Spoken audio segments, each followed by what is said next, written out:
I'm guilt. I break people slowly. I make them lose themselves in themselves. I'm good at hiding and controlling and cajoling you into self-pity and self-loathing. I'm not spoken of much, I know, but that's good for me. I'm not trying to step into the limelight here. Let's be clear.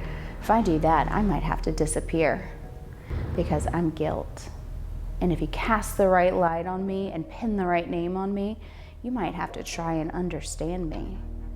And if you understand me, you might have to try and deal with me. And if you deal with me, you'd see we have no business being together at all. And that would be my downfall. I'm guilt. And I tell you over and over again, what you've done is unthinkable, unsolvable, undeniably horrible. And don't forget this, you are unworthy, unlovable, and unforgivable. In fact, it's unreal just how you are. Don't pretend this isn't true. I'm guilt, and you wallow in me. You stew in me, don't you? I'm guilt. Sure, go screw on a smile and show the world you don't feel me. Go dance and sing and live, laugh, love, and pretend that you don't realize you're mine. Until you realize the hold I have on you and you release it. Pity. That doesn't sound like something someone so unexceptional like you would do, does it?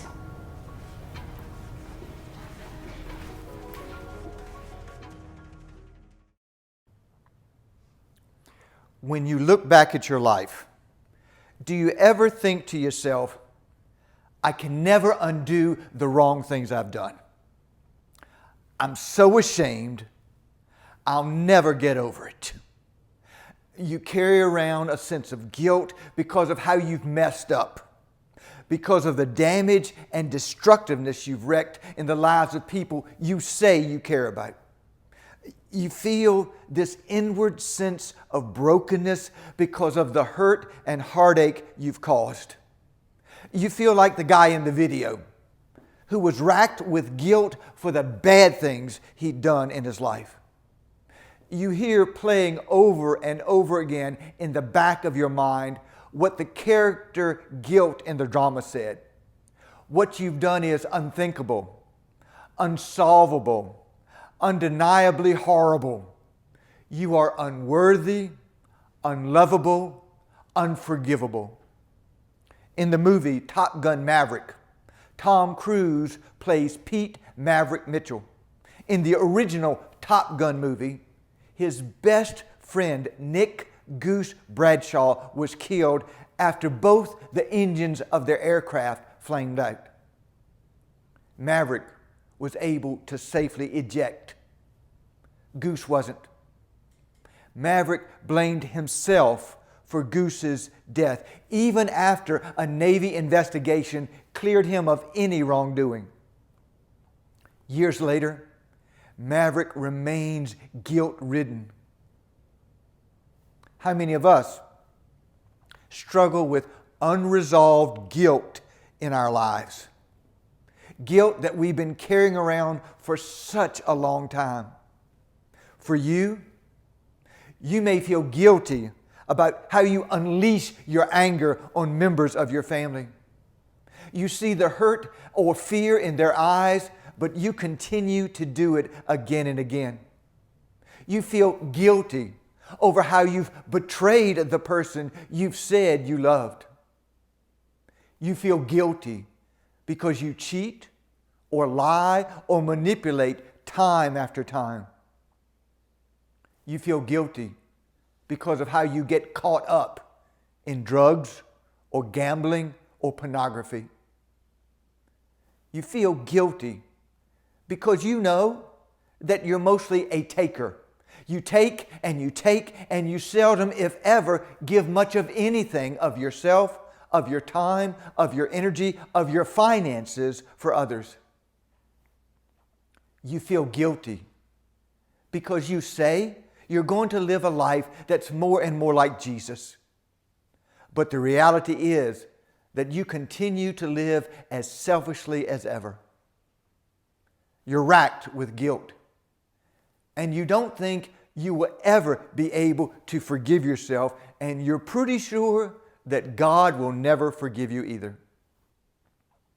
But what you want so desperately, what you're seeking after, is a sense of God's presence and the assurance of knowing that though you've screwed up, you can be forgiven by God.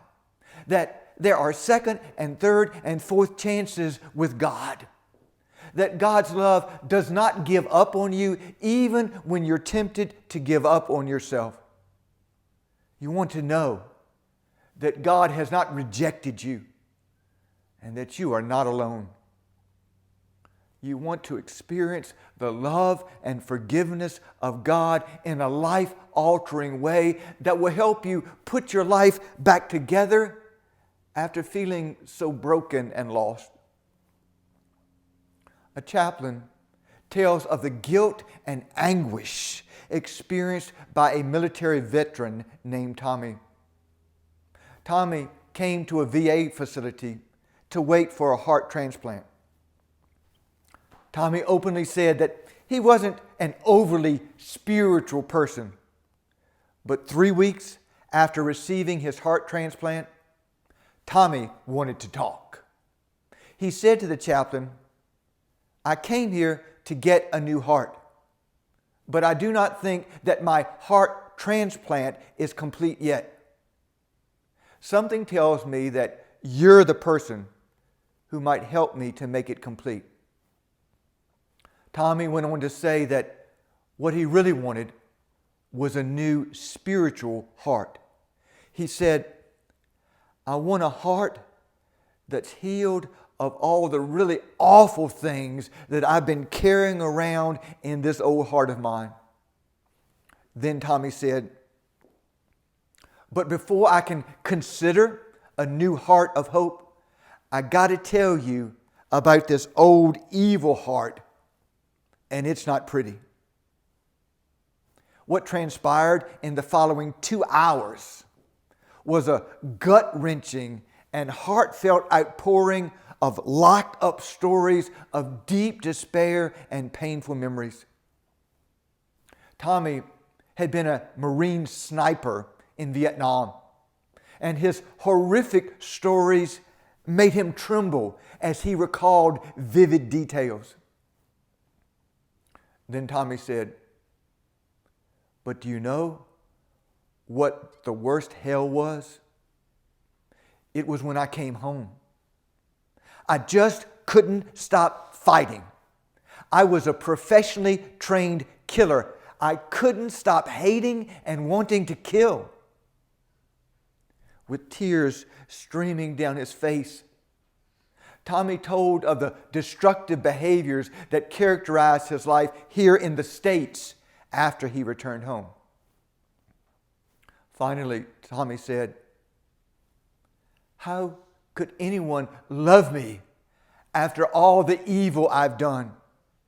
Could God ever come near me and forgive me? I am such a mess.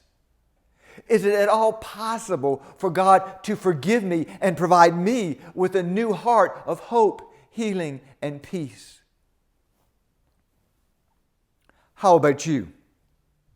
After whatever mistakes you've made, whatever wrongs you've done, however filled with guilt you may be, do you think that kind of thing is possible in your life? Do you think it's possible for God to forgive you and provide you with a new heart of hope, healing, and peace? If you think that, what do you need for that to become a reality? Well, like Tommy, you've got to be honest about your sinful, selfish heart. Now, you may be reluctant to do this. You may be too proud to do this. But it's necessary if you want a new and God-honoring heart and to be set free from feelings of remorse and regret and guilt that plague you. In Psalm 38, 4 through 5, King David said, "My guilt has overwhelmed me like a burden too heavy to bear. My wounds fester and are loathsome because of my sinful folly."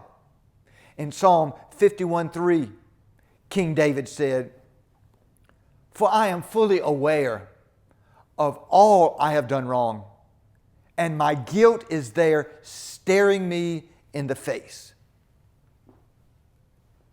David was upfront about his guilt and how it was the result of his sin.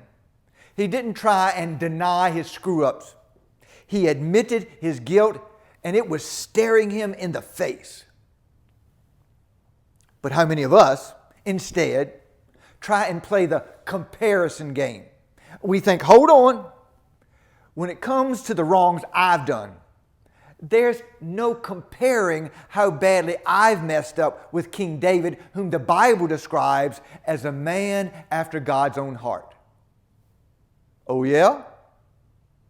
David was a military leader. Do you know what he did? He had someone murdered by proxy.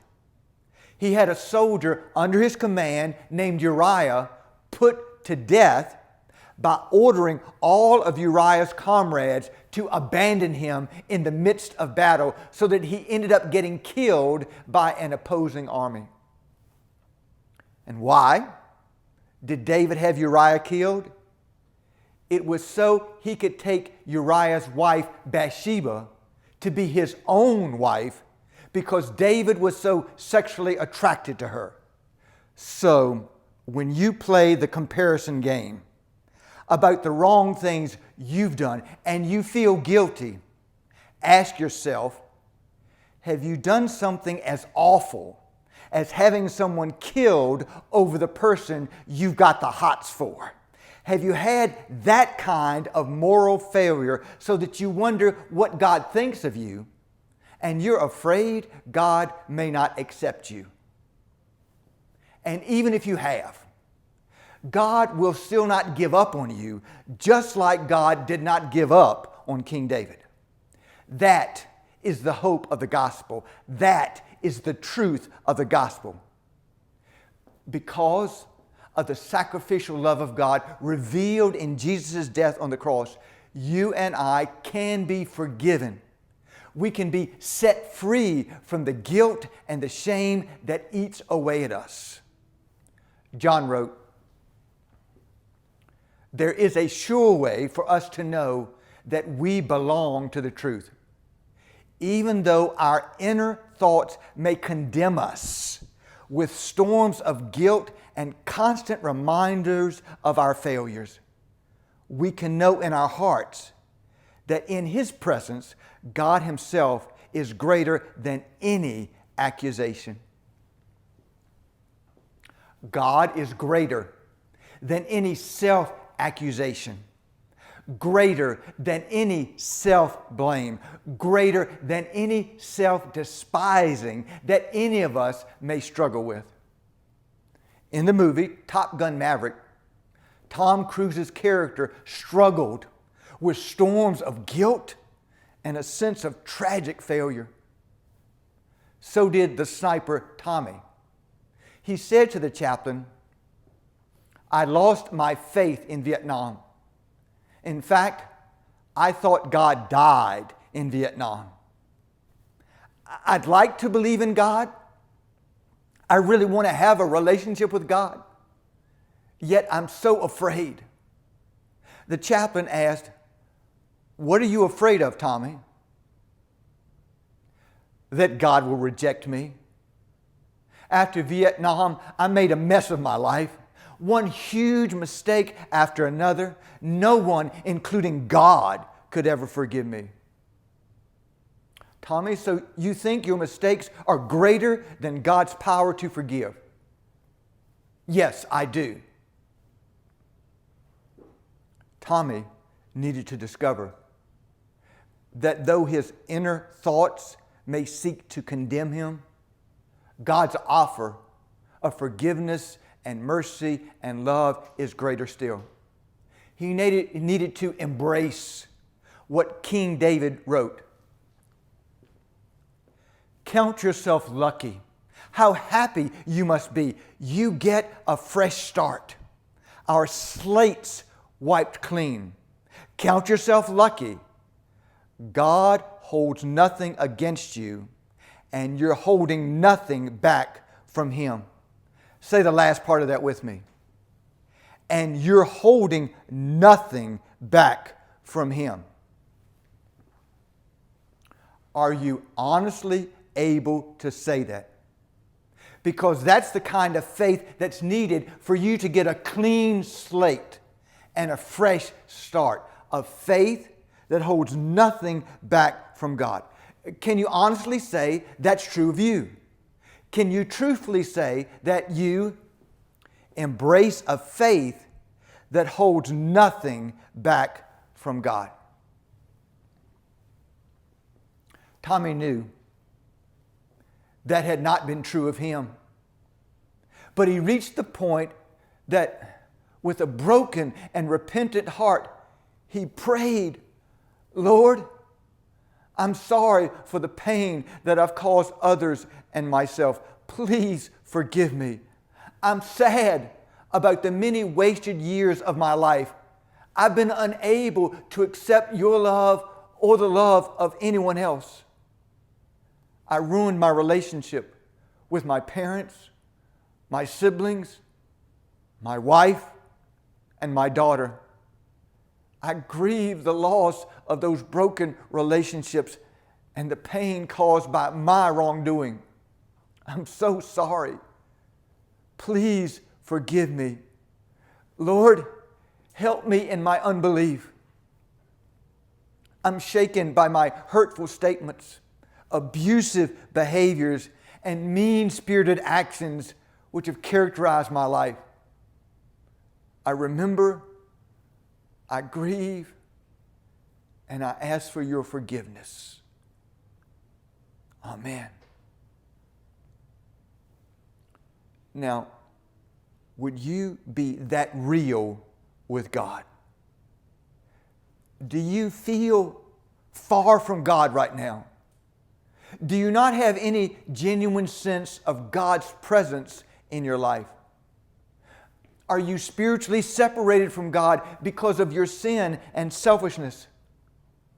Would you be honest enough to admit that to God and to yourself?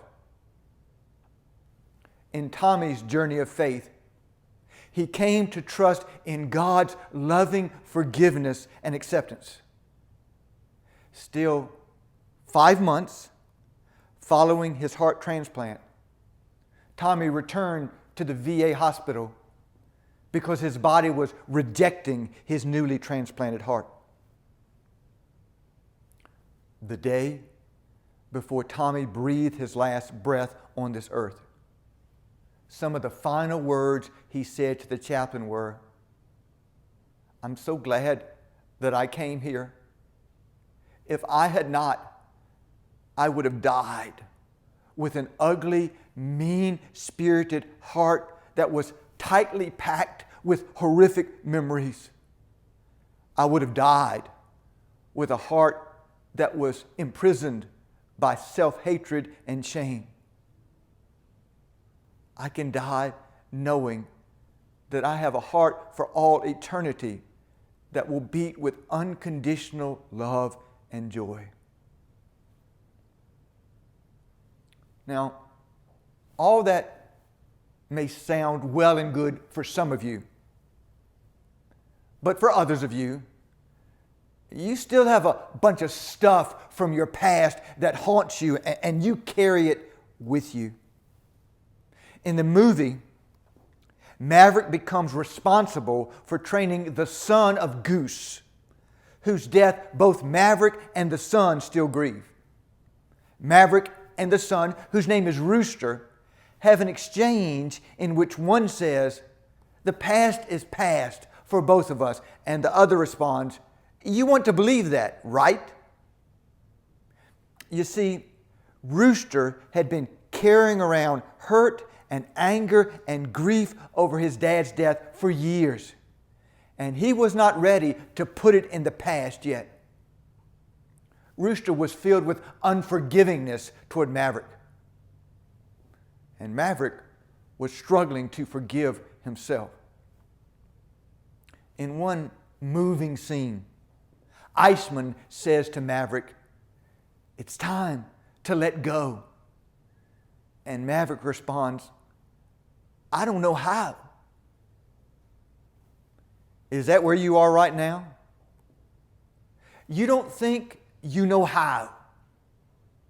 If so, like Tommy, would you release your guilt to God and learn how to forgive yourself by honestly praying to the Lord? Would you be willing to write out your failings, your wrongs, your selfishness in a letter, confessing them all to God, and then take the letter and burn it and leave it in the past with your feelings of guilt and shame? For some of you today, the place you may be in is like that of Rooster. You're angry over something that's taken place in your life, and that anger continually eats away at you. In the movie, Rooster says to Maverick, "My dad believed in you. I'm not going to make the same mistake." Well, it's a mistake to continually hold on to the anger in our lives. The Apostle Paul writes,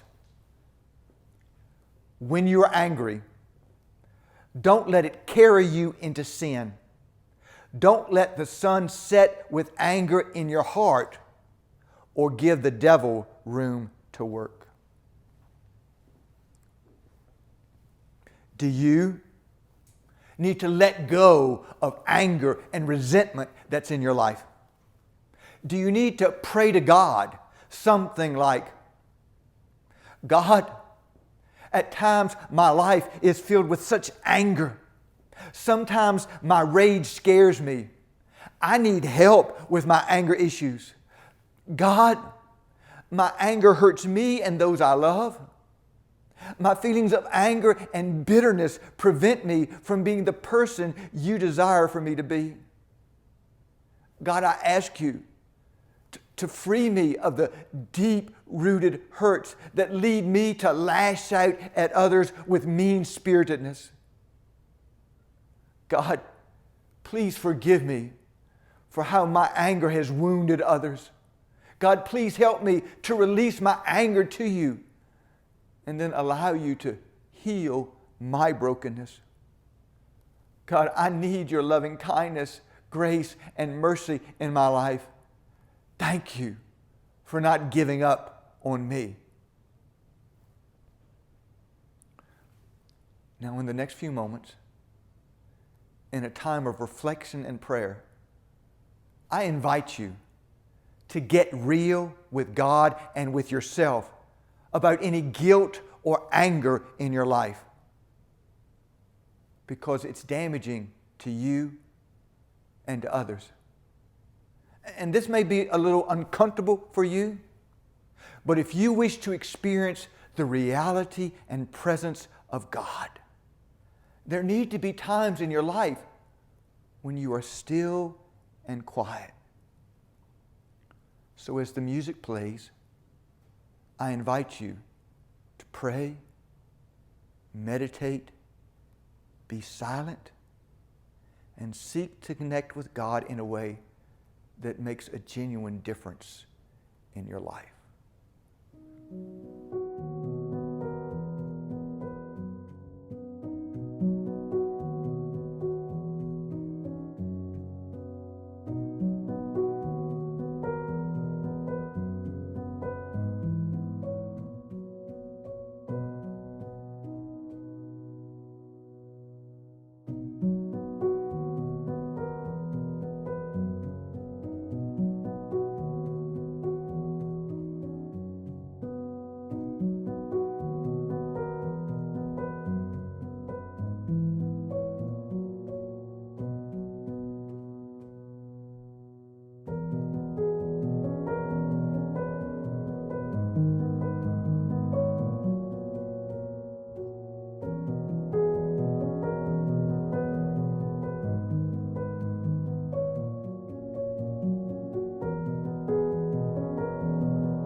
Let's pray together.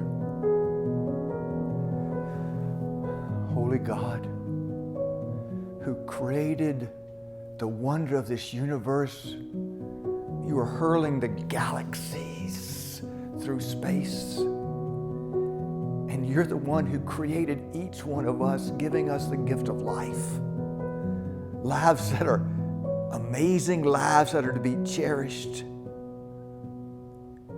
And yet, many of us, we carry around guilt and shame and anger, and it weighs us down. It leads us to live lives that, God, don't honor you and are hurtful to us and to others. So right now, Lord, I pray for any who are listening, whom you're calling this day to take the step of faith, to commit their lives wholeheartedly to Jesus, that they would just pray in faith that their lives might be transformed by your perfect love, God, that they would acknowledge their sins, their failings, their selfishness, that they would ask for your forgiveness, that they would be cleansed, released from regret and remorse and guilt. And I pray, Lord, that they would believe in Jesus with their whole hearts, trusting Him as best they're able. And I pray for those who have never genuinely done so, that they would commit their lives to Jesus, not holding anything back, that today they would become Christians, Christ followers. And then they would know hearts of joy and love and peace. Lord, may your will be done in the lives of every one of us. I pray this in Jesus. Amen. If today you've prayed a prayer similar to that and you've committed your life to Christ, at Journey, we want to help you take the next step on the journey of faith. So I invite you to go to journeyconnection.com and complete the eConnect card there. Let us know of the decision you've made. We'd like to be in touch and suggest ways for you to move forward in faith. Or perhaps you didn't make such a commitment today, but you've got spiritual questions, things you're struggling with. You're not sure if you believe. You're not sure if you're an agnostic, an atheist. You're just uncertain about a lot of things, but you want to enter into a conversation. Again, go to the eConnect card. Let us know. We'll be in contact with you. Or maybe you made a decision to follow Jesus, but you're struggling. You've lost your way, and you want someone to pray for you. Also on the eConnect card, let us know that. At Journey, we want to make a real difference in people's lives. And for those of you who consider yourselves to be a part of our Journey Church online family, or you may be a part of our hybrid congregation, sometimes you worship in person, sometimes you worship online. We want to give you the opportunity to make a real difference through being generous like Jesus was generous, giving like Jesus gave. So you can go to our website, journeyconnection.com, click on the e-giving link there, and contribute financially. When you do that, you literally help our church minister and care for people whose lives are broken, people who are trying to find meaning and purpose, trying to connect with Jesus. You help us to guide and direct young people and children and adults into a new life in Christ. So thank you for your generosity in giving. And please know that when you give, we contribute to mission partners to make a difference in our community and our world. One of our mission partners is called the Salvation Army. When you contribute to Journey, a portion of that goes to the Salvation Army. And when you do that, it helps in particular care for women who've been abused or manipulated or taken advantage of. And at Journey, we want to be like Jesus and care for folks just like that. Thank you for your caring. Thank you for your generosity. Thank you for joining us for this series, At the Movies. We hope you'll be with us again next week. God bless you all.